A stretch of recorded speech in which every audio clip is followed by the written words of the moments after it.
Let's dive right in on today, June 7th, with our continuing talk about world religions. I better shine this a little more closely. We're going to explore some of these, the Kids' Book of World Religions, written by Jennifer Glossop, illustrated by John Mantha. We're going to look a little further into another religion in How to Be a Perfect Stranger, the Essential Religious Etiquette Handbook, edited by Stuart M. Matlins and Arthur J. Magida. I just showed you a little of the structure last time, but we're going to look at one of the religions I started to talk about. We're going to look at a faith like mine, a little more celebration of the world's religions through the eyes of children. And we're going to be looking at, we're going to be looking at a page about how to challenge your stereotypes that is in a book called Challenging Stereotypes and Prejudices from the Active Citizenship Today series. This one is by Jean Marie Ford. And some of the stereotypes and prejudices that we or others may have, without maybe even realizing it, have to do with religion. Remember when I was reading A Faith Like Mine, there were a couple of religious things in here that I just didn't understand, so I decided I would read more, and I decided I would challenge my stereotypes and prejudices, and here is Challenging Stereotypes and Prejudices suggests, who are your 3 best friends? Are they all the same as you? Most Americans would answer yes to this question. Most of us don't spend much time with people from other groups. This is how we form an implicit bias. Now, I like to think that I meet people from different groups other than mine. I certainly meet fellow Jews, some of whom are much more devout than I am and much more observant of many rituals that are traditional to our faith, such as keeping kosher, keeping your head covered. I certainly meet many Christians who are of all different belief systems within Christianity. I've met some Hindus, Muslims, but I still have a ways to go in learning to accept different faith traditions. I may love the people, but sometimes some of their faith traditions really weird me out, including my own Judaism. There are things that I don't always understand. I don't know, for an example, the saying, nation shall not lift up sword against nation, neither shall they practice war anymore. I mean, that was one of my earliest childhood things that I learned, and I thought it was very good. Well, it's in the book of Isaiah, which Jews and Christians, I'm not sure about Muslims, have probably gotten some familiarity with the book of Isaiah. But the book of Isaiah also talks about a lot of dire and terrible things that'll happen if, I guess, at that point it was the Israelites did misbehaved. Christians interpret it as Christians and Jews. My throat is a little sore. I think Christians and Jews both interpret Isaiah as a time when the Messiah will come, but of course Christians believe that the Messiah is Jesus. Jews, actually, now that I'm learning more about Torah, we didn't always believe in the Messiah, the first, when the Torah was first written. It was, I believe it was a later teaching, but, I'm going to have to go have some water. My point is that there are things about even my own religion that I just don't understand and tend to dislike, and I'm studying more about, teaching myself more about Torah and other religious texts in my religion, Judaism. But that's just my frame of reference. It's not like I think, well, this is the true faith or something. I don't. I think that this is probably the faith that's right for me, but that doesn't mean that I don't have room for understanding other people. And not, the thing to do is when you're trying to understand other people, you don't just say, oh, wow, do you really do this lesson? So that's weird. I mean, I certainly wouldn't like it if people said to me stuff like, oh, do you all really keep kosher? How weird. I don't keep kosher. If I thought it would bring about world peace, I'd keep kosher. Right now, I'd just rather focus on things that, like what I'm doing here. So fighting prejudices is one thing I'd rather focus on. Here are some ways to fight your prejudices. This is, again, from Challenging Stereotypes and Prejudices. Make friends outside of your social group. Work to respect classmates and neighbors who are different from you. Learn about different people's experiences. Try new foods and music and discover other cultures. Examine and resist your own biases. So I try to do that as I'm learning about other people's religions, or indeed other people's countries, their cultures, things that, just ways that they choose to live their life. There are some things that one can't ignore if the way that one's choosing to live one's life involves deliberately harming other people. Well, that's not good. But other than that, what they do, I think, is their own business. But you can still ask questions, but just ask questions in a respectful way. For instance, I don't know, instead of asking me, well, you keep kosher, why do you do that? They might ask me, what is your practice when it comes to are you somebody that keeps kosher, or do you have dietary laws that you observe for your religion? That is me in particular, or something like that. I remember. Well, let's talk about a religion that I had a little bit of misgivings about, and I didn't want to. I didn't want to be prejudiced. Again, well, Christianity. Remember when we did the Christianity book? Where is that? It's here somewhere. I've got some things going back to the library. It's okay. I don't see here it is. There were some things, if you remember, that I didn't particularly feel comfortable about in this book, but maybe there are other books about Christianity that I could get out of the library. Of course, I have a lot of books to return, but I'll get other books out of the library. Maybe they'll say something like, when the Jews who brought Jesus before Pontius Pilate, when they did that, that represented only a few Jews and not everybody. Oh, I don't remember, but there was like a crucifixion scene. It was from the early pages. I'm not going to sit here flipping pages around forever. I got to get this back to the library. So I thought, well, that book didn't really help me to feel more comfortable hanging around with Christian folks, but on the other hand, I have already hung around with Christian folks, and I know that they're not all prejudiced against Jews. I know that there are some very good people who are Christians, and in fact, well, let's see. In fact, the other day I went to this very kind St. James Episcopal Church in Montclair, New Jersey, had a community gathering for remembrance and action. This was June 3rd. Today is June 7th, the year's 2022. And says, we work together in remembrance of all those who have been affected by gun violence.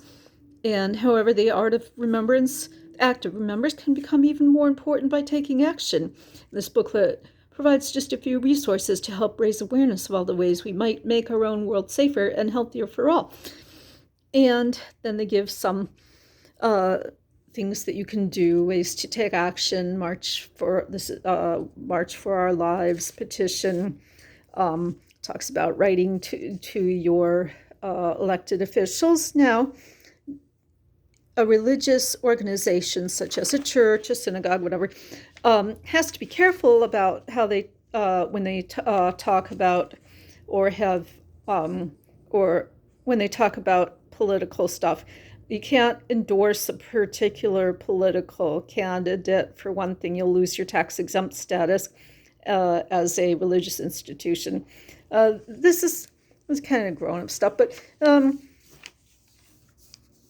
very much against this about the separation of church and state, or synagogue and state, mosque and state, anything else, any other place of worship and state. But I think it was really nice that this church, St. James Episcopal Church, had this very compassionate remembrance and wanted to pursue social justice. That's something that, a quote that's in the Judeo-Christian tradition is, justice, justice shall you pursue. It's early on in the book of Deuteronomy, which Jews and Christians, again, share. And Muslims, I have to learn more about Islam. But so anyway, that's one way that I can challenge my beliefs. I can go to some place and be a perfect stranger. I wasn't actually at a church service, but I was a perfect stranger there. And if you read through this book at the introduction, it talks about that, saying I was a stranger and you took me in, or be kind to the stranger is a major tenet of many world religions. So this is a way that I actively kind of challenged my own prejudices and fears sometimes about Christianity. I have some, as a Jew, I've, seen some people trying to say, well, you should, believe as we do. But Christians aren't the only ones who do that, and only a few Christians do that. It may be not few enough, but really it's hardly all Christians. So another religion that I had a little bit of discomfort about. Okay, remember when we were reading A Faith Like Mine? I have to work through the glare of the lights, but it's hard to adjust the lights. A Faith Like Mine, a celebration of the world's religions through the eyes of children.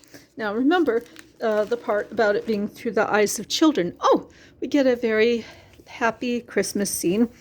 But we're going to go over to the Sikhism part because, well, all right. Religions around the world, it shows, you can see where religions, which parts of the world most have different religions, like Islam is mostly throughout this part of the world. Christianity is big here, but that doesn't mean that other religions such as Judaism, Buddhism, a little bit, some parts of America have Islam. Anyway, I'm just going to have to, look in the table of contents because I just got too many bookmarks here. I wanted to take all these notes. Sikhism, page 32. And then it talks about we'll look at some of these headings here. A day at the Gurdwara. I can't pronounce this word. Baisakhi, maybe? Joining the Khalsa, Hola Mohala. And I guess then it goes on to the next religion, which happens to be Judaism. These are Jews, and they have a ritual for welcoming a baby into the world, too. We'll have to come back to that at some later point. But right now we're going to focus on Sikhism because, remember, this was not even the starting page for Sikhism, but I just saw this, and this is the Hola Mohala page, a celebration of mock battles. And Gur Karam, who's 12 years old and is from India, was introducing himself, talking about there were some special weapons at this festival of mock battles. And I was kind of dismayed to see his interest in weapons, and to see this is apparently him, or maybe a younger brother or younger cousin or somebody brandishing a weapon. Let's see. There's another person, Amandeep, from UK, United Kingdom, which includes England, Scotland, I think it includes England, Scotland, Wales. He's talking about, it's not a festival that we celebrate here, but my family comes from the Punjab, where it is known as the festival of, I'm not sure how to pronounce this, Nihangs. These were brave warrior Sikhs who defended the Sikh way of life during times of persecution. So I began thinking, well, this kid thinks it's really neat, but this kid, Gur Karam, but maybe this kid feels like it's more of a solemn holiday. I don't know. Maybe this kid thinks it's neat too, but he seems more to be talking about he mentions more about persecution. So I got started thinking, well, maybe there's a reason for this, and it's not just, weapons are cool or something, because I never like that. I can never relate to, weapons are cool. Weapons are not cool. And I wish I could be a total pacifist, but I do understand about religious persecution, as I mentioned last time, and I want to tell you something from. So I began looking, and I looked at this book, Sikhism, Global Citizens, World Religions. It's got this beautiful temple on the front that I know from reading is called the Golden Temple, or it's a Gurdwara, which is a Sikh place of worship. Let's see, I'm going to read. As Sikhism developed, this is on page 8 of this book about Sikhism. As Sikhism developed, members often faced persecution or poor treatment. Poor treatment is really putting it mildly. When you say persecution can lead to people killing people for their religion or beliefs or stuff. This is peace and understanding for grown-ups and older kids. So at some point, it's for grown-ups who are ready to talk to their kids about such horrible things, and kids who are ready to deal with these horrible facts and try to work on the idea that we shall overcome someday. Or it's for kids and grown-ups who unfortunately have just kind of ran smack dab into hate and war and killing and stuff. So, but persecution can include hate and war and killing. As a Jew, I have a frame of reference, but you don't have to be Jewish. Christians, Muslims, lots of people have endured persecution depending on where and when they lived. To many Sikhs, their religion was based on several of the same ideas as Islam and Hinduism, larger religions which we hear about in the Kids' Book of World Religions and in A Faith Like Mine, but we also hear about them in Who Believes What. We hear about all those religions in all 3 books. We don't hear about Sikhism and Who Believes What. So we're going to continue. So it was a little hard to find something about Sikhism. I'm really glad I found this book. I'm thinking maybe a book like this. I actually started thinking maybe a book like this would be a better book about Christianity than the one that I got. Maybe I'll check something from this series out when I look more into Christianity and even into familiar religion to me like Judaism. So, to many Sikhs, their religion was based on several of the same ideas as Islam and Hinduism, yet Muslims or followers of Islam and Hindus didn't support the Sikhs' new version of their religious beliefs. And again, notice version is in quotes. Who considers it a version of Hindu and Islam? Is that something that Sikhs, is that a version, a way that Sikhs would consider their interpretation. Is interpretation even the right word? I think it's more less biased to say their religion was just based on several of the same ideas as Hinduism and Islam. Maybe it was Hindus and Islam and Muslims who thought, well, this is a version of our religious beliefs, and we don't want a new version of our religious beliefs. So that's kind of something worth asking yourself and reflecting on. And remember, you can turn off this recording at any point. It won't be as long as the last recording anyway, but you can always stop and pause and reflect whenever there's anybody making a recording on YouTube or any other social media. So pause and reflect. Who says it's a version? Is it the Sikhs? Is it the Hindus? Is it the Muslims? When you're ready, come on back.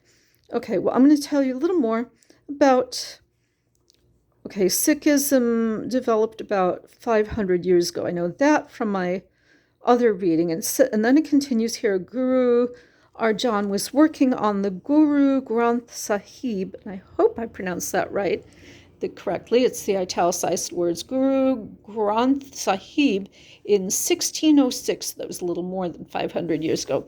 He refused to give up his faith and was tortured and killed for it. He became a martyr, or someone who dies for what they believe, which is a concept that we hear about in other religious traditions and teachings and histories of other religions. Okay, so in order to defend themselves, the Sikhs organized a military force. They sometimes even waged battle against their oppressors. Now, you can see that oppressors is in this big boldface, so you know that that probably hints to that it's a glossary word. There'll be a glossary at the end of this book, and how does it define oppressors? Oppressors, right here. People who use power or authority in a cruel and unfair way. And there's also a definition of Hinduism and Islam. There isn't a definition of Sikhism because this whole book is about Sikhism. Let's see. So in order to defend themselves, the Sikhs organized a military force. They sometimes even waged battle against their oppressors, people who use power or authority in a bad way to harm others. Nevertheless, the Sikhs, continued to experience persecution, and their ninth Guru Tegh Bahadur, Bahadur, was also martyred. He wanted to protect the right of people to practice whatever faith they wanted.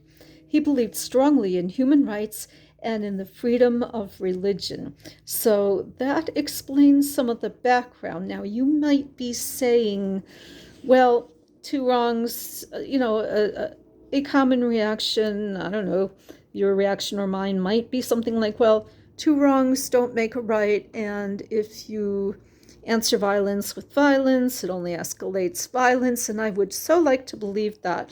If you look at a religion like, say, Christianity, maybe you know about Jesus exhorting his followers in the 2,000 years ago to turn the other cheek. And he said a lot of, he taught a lot about being a pacifist. And so did Buddha in Buddhism. But I would like to be a total pacifist. Not all Christians are, not all Buddhists are, but many do feel inspired by the teachings of their early faith. So here in Sikhism, we have this book and this book. You can say, well, two wrongs don't make a right. Violence only leads to more violence. I can say that, and I'm not Christian or Buddhist. I'm Jewish. Jews have, well, if you look at what's happening in the Middle East with Israel and Palestine, I don't really like some of the things that the Israelis do to Palestinians, but I also understand that they do, there are people that want to wipe out Israel, and I don't think Israel should be exclusively for the Jews. I believe Israel should be based on the its founding documents in 1948, where it's a democracy. So I have some mixed feelings about Israel. But so a Sikh person, Sikh, S-I-K-H, well, they might feel similarly that self-defense is a necessary thing sometimes if you're being horribly persecuted, the way that Jews were, terrible things. As you know, there was this ugly thing called the Holocaust right before the founding of Israel. These are all very difficult subjects to talk to young kids about. My purpose is to give you some background in, well, right now I guess we're talking about religious persecution, but we're sticking with Sikhism because it's a religion with which I have less familiarity. So here's another book about Sikhism, Your Faith, Sikhism. And I think we're going to see within these two books about Sikhism, see, there's the inner contents. There's this book, Sikhism, and we'll flip back to the inner contents.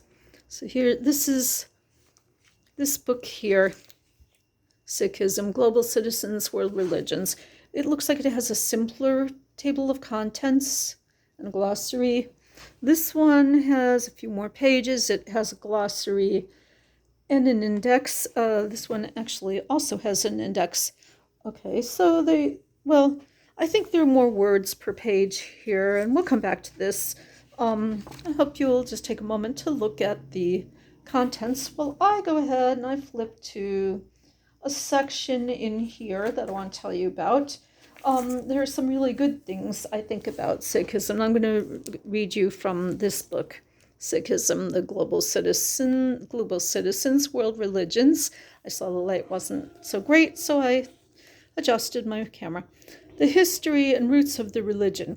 And I think that this series will have, like I said, other books. I know they have a book about Christianity and one about Judaism, and I would expect that when I get to see those books, they'll talk about the roots of those religions.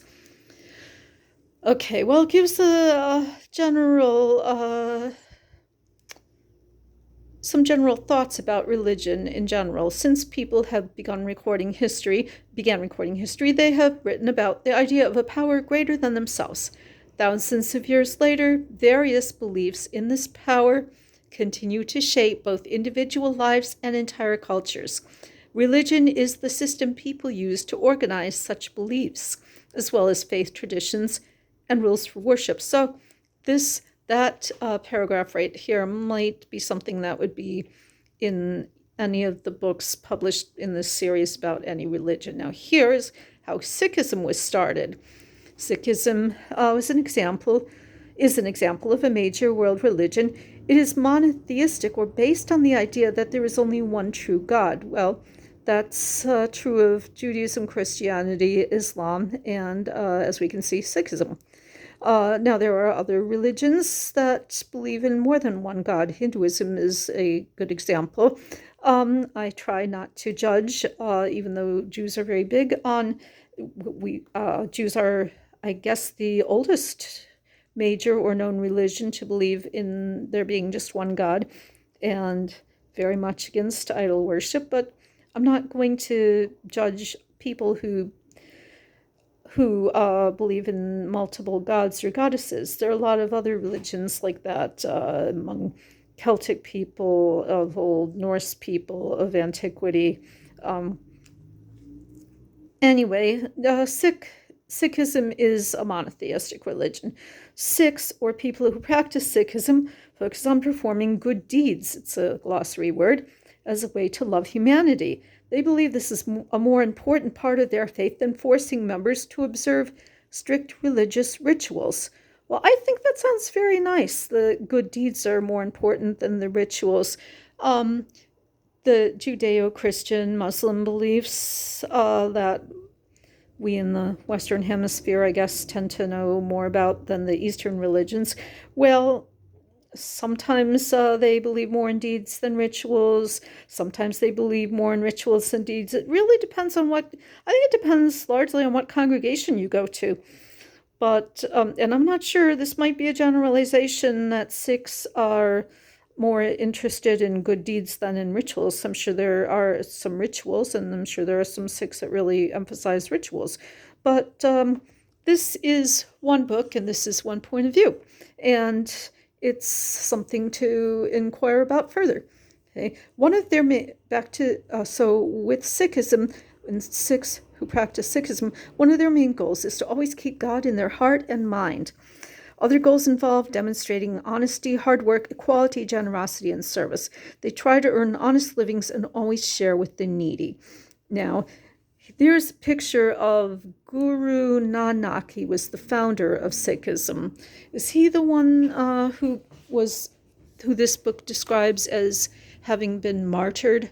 Let's see if I can find that part again. Wait a moment. Oops. Oh, you know what? This is the book that has simpler words on each page. As you can see, it says Sikhism as a religion began 500 years ago. It's the 5th largest religion of the world. People who follow... Okay, so let me see. Where's the part about Guru Nanak? I want to see if he is the person who was martyred for his Sikh beliefs that we talked about earlier. Yeah, oh wait, that's the next page here. No, that was Guru Arjan. I guess Guru Arjan is somebody that came after Guru Nanak. Historians say Sikhism developed in Punjab, part of India, in about 1500 CE.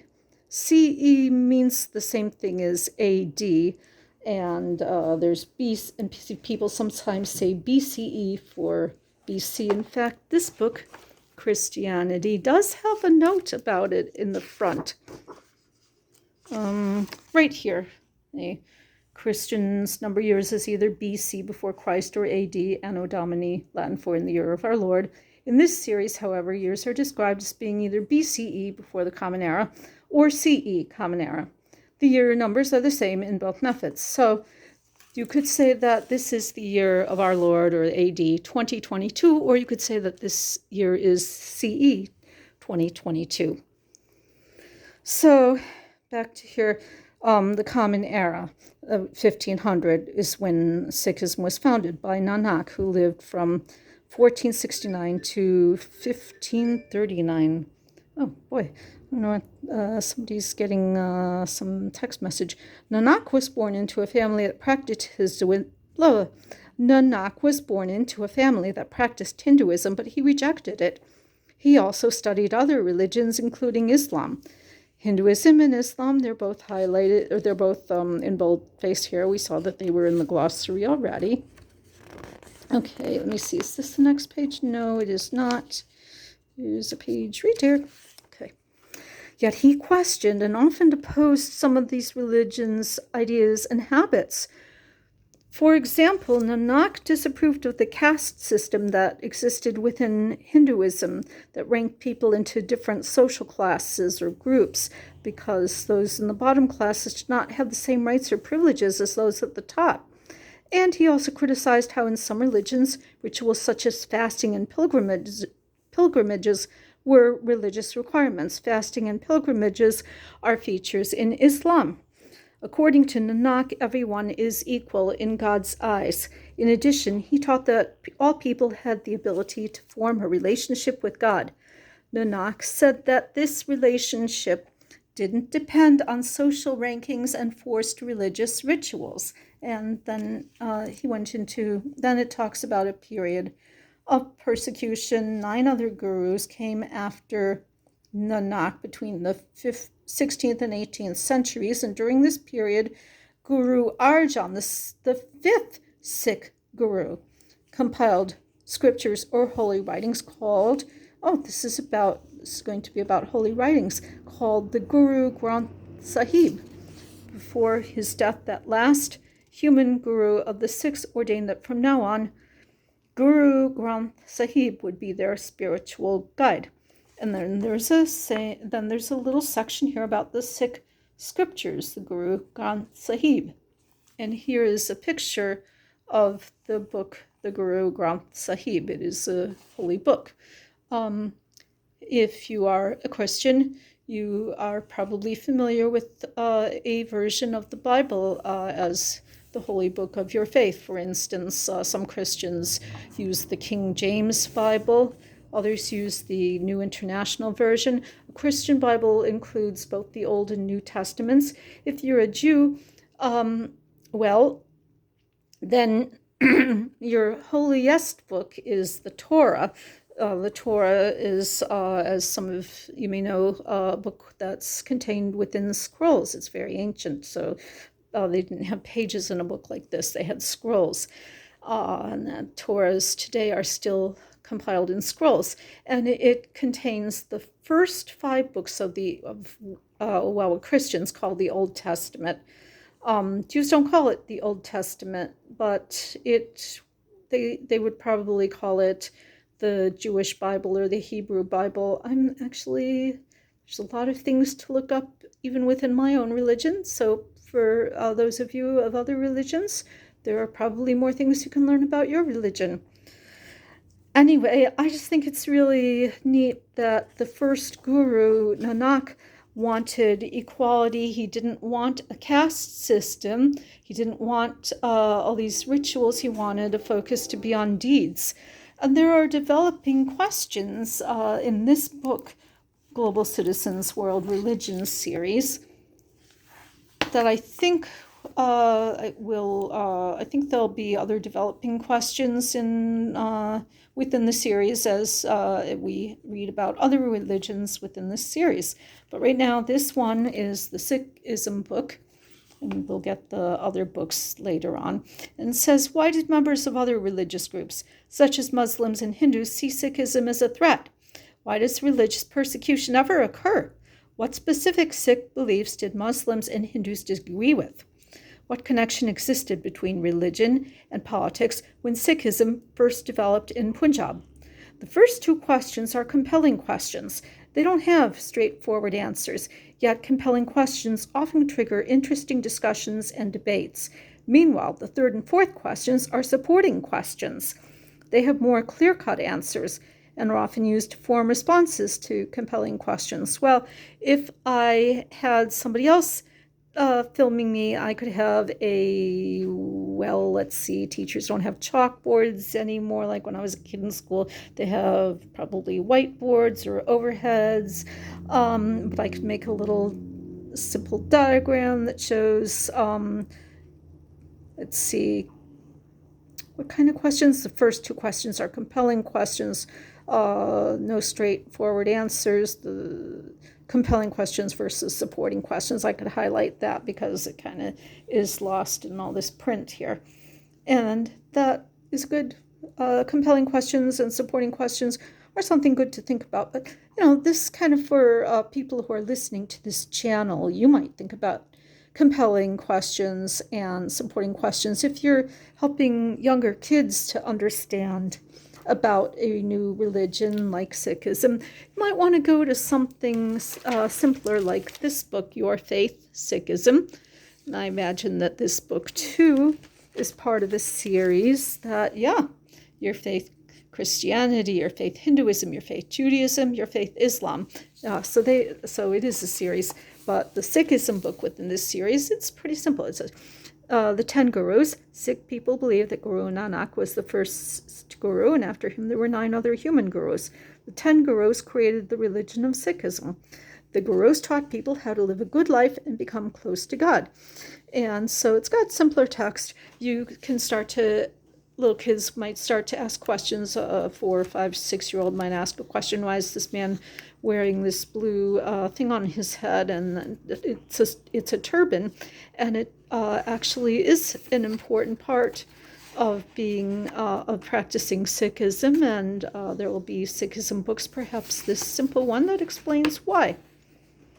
Okay, in fact, we're going to skip over. It talks a little about their holy book, Guru Granth Sahib. Very nice, clear headings. Talks a little about places of worship.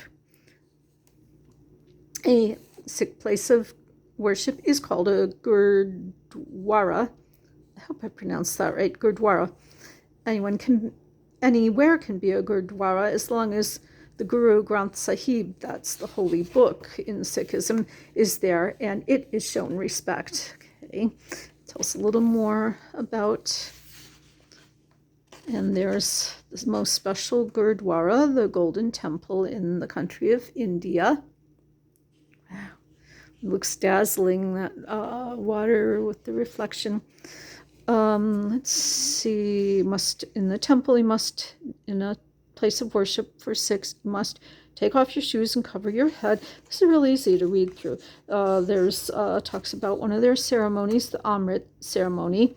In fact, it is a ceremony that I think is kind of a rite of passage ceremony. Remember the other day we discussed baptisms and bar and bat mitzvahs, and there was also a Buddhist ceremony, and so those are ceremonies that Jews, Christians, Buddhists take when they want to commit to their religion, not convert to that religion, but commit to being a part of the religion that they are already in.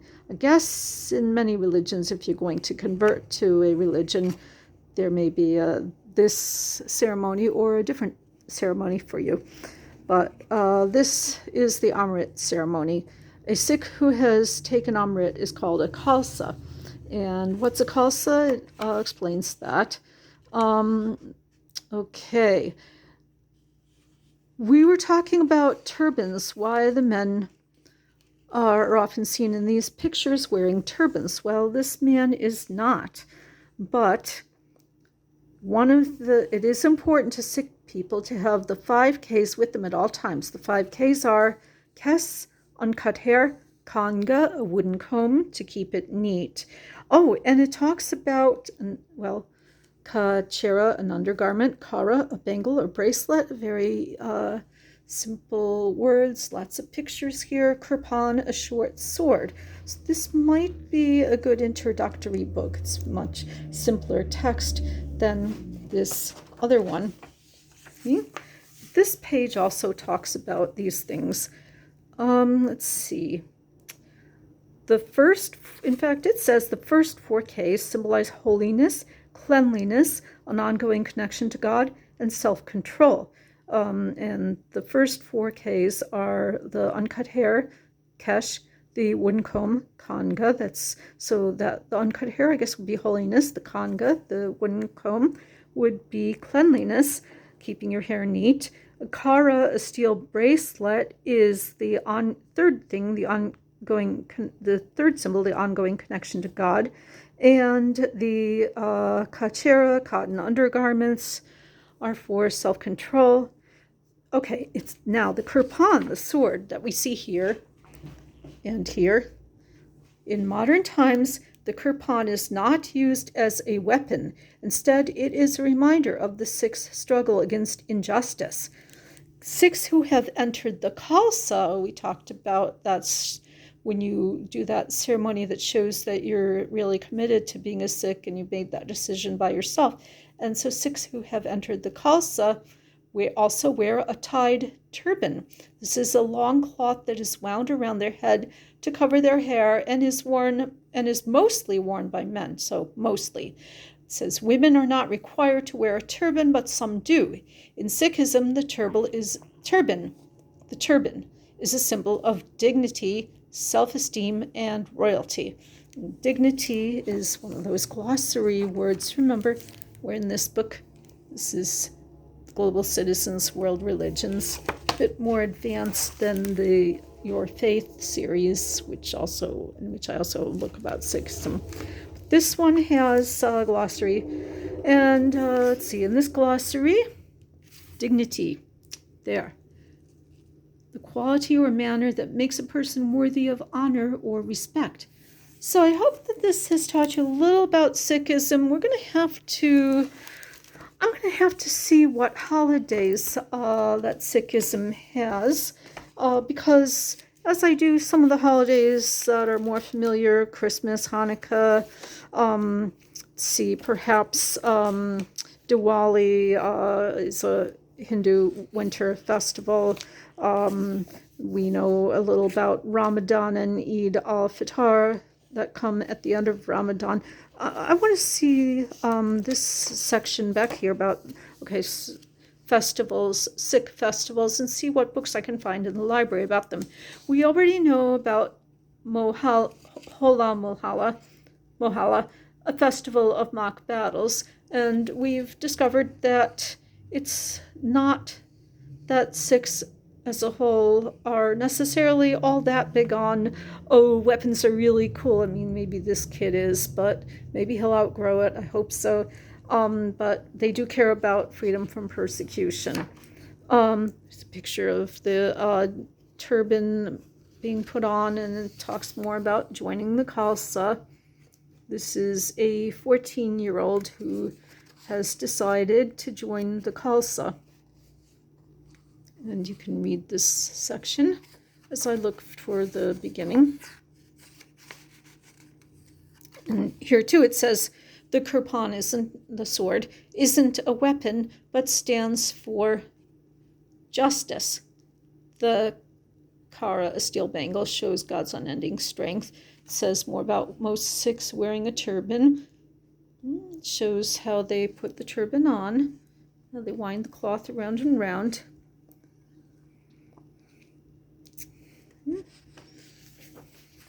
Oh, it also says you have to feel ready to join the Khalsa, and this 14-year-old looks very grown up. He's got a mustache coming in and a little bit of a beard.